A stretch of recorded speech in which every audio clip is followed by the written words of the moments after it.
In the heart of Tudor England, where whispers of treason could cost you your head, a girl was born who should never have been queen. It was a time of shifting faith, burning heretics and kings who treated marriage like a political weapon.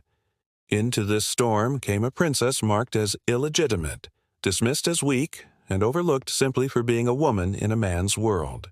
Yet, against all odds, she would rise to become one of history's most iconic monarchs. She was Elizabeth I, the Virgin Queen. Her story begins in the shadow of tragedy. Elizabeth was the daughter of the formidable King Henry VIII and his second wife, the captivating Anne Boleyn. But Anne's time as queen was tragically short. Accused of treason and infidelity, she was executed when Elizabeth was just 2 years old. With her mother's death, Elizabeth was stripped of her title, declared illegitimate, and cast into the dangerous, unpredictable currents of court life. She grew up never certain of her place, a pawn in the games of powerful men. She navigated the reigns of her siblings with caution and incredible wit. First came her younger brother, Edward VI, a boy king whose fragile health failed him. Then her older sister, Mary I, took the throne. A devout Catholic, Mary was determined to restore her faith to England, earning the name Bloody Mary for her persecution of Protestants. Through these turbulent years, Elizabeth learned the most valuable lesson of all, the art of survival. She knew when to speak her mind and, more importantly, when to remain silent. This skill, honed in the face of constant danger, would become the foundation of her rule. In 1558, at the age of 25, Elizabeth's life changed forever. She became Queen of England, but her throne was anything but secure.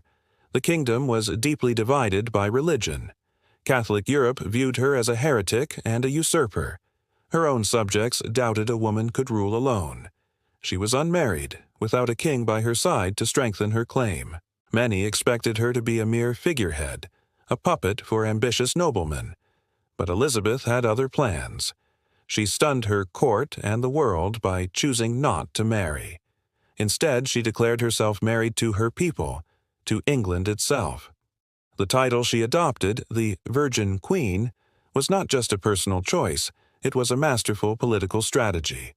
By refusing to share her throne with any man, she ensured her authority could never be challenged or undermined by a husband.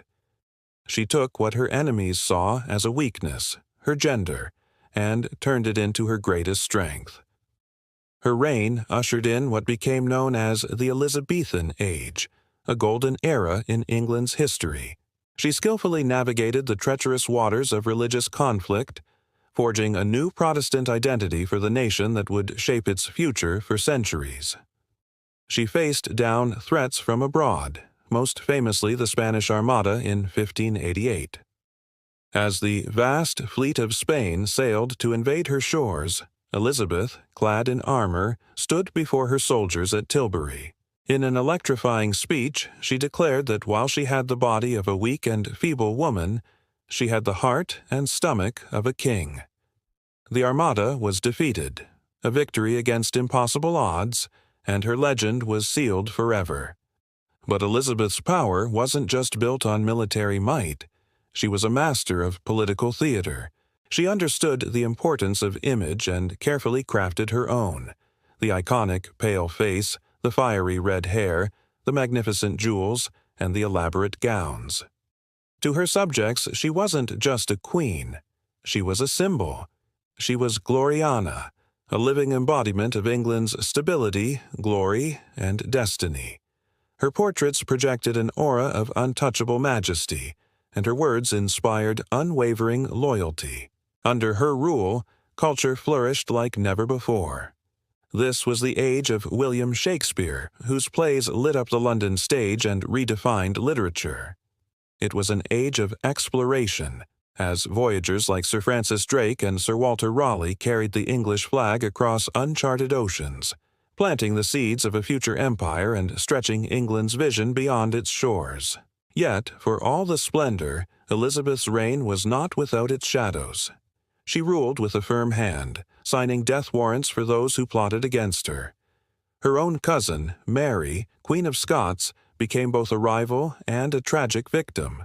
After years of imprisonment, Elizabeth made the agonizing choice to order Mary's execution, a decision that haunted her personally but secured her crown from a constant threat. For all her public triumphs, Elizabeth's life was one of profound solitude. She ruled without a husband or children, bearing the immense weight of power entirely alone. She faced relentless pressure to marry and produce an heir, but she consistently refused. Her body became her political battlefield, and her independence was her ultimate weapon. She chose to remain the Virgin Queen, her love and devotion reserved for her kingdom. When she died in 1603, after an incredible 44 years on the throne, she left behind a transformed England. She had inherited a kingdom that was fragile, divided, and vulnerable. She left it strong, largely united, and filled with ambition. She had forged a national identity that would endure long after she was gone. Elizabeth I was more than a queen. She was the architect of a nation's destiny.